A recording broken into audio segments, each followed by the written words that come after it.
మనకి బైబిల్లో యేసు ప్రభు నీటిని ద్రాక్షరసంగా మార్చాడు అని మనం చూస్తూ ఉంటాం. ప్రస్తుతానికి ద్రాక్ష తోటలో ఉన్నాం. బహుశా నేను మొదటిసారి ఇలాంటి ఒక ద్రాక్ష తోటలోనికి రావడం.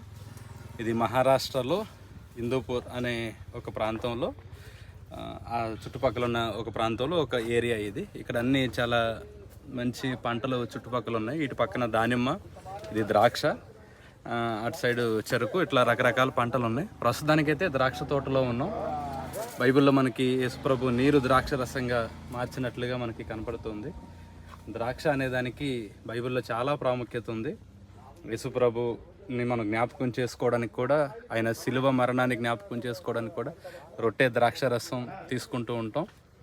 ఈ ద్రాక్ష రసం ఆయన రక్తానికి సాదృశ్యకంగా మనం పరిశుద్ధ గ్రంథంలో చూస్తూ ఉన్నాం. నిజానికి కానా పెండ్లి విందులో యేసుప్రభు నీటిని ద్రాక్ష రసంగా మార్చాడు. నీరు ద్రాక్ష రసంగా మారడానికి, అక్కడిచ్చే ద్రాక్ష రసంగా మారడానికి 3 సంవత్సరాలు పడుతుంది. సుమారుగా 3 నుంచి 15 సంవత్సరాల దాకా పడుతుంది.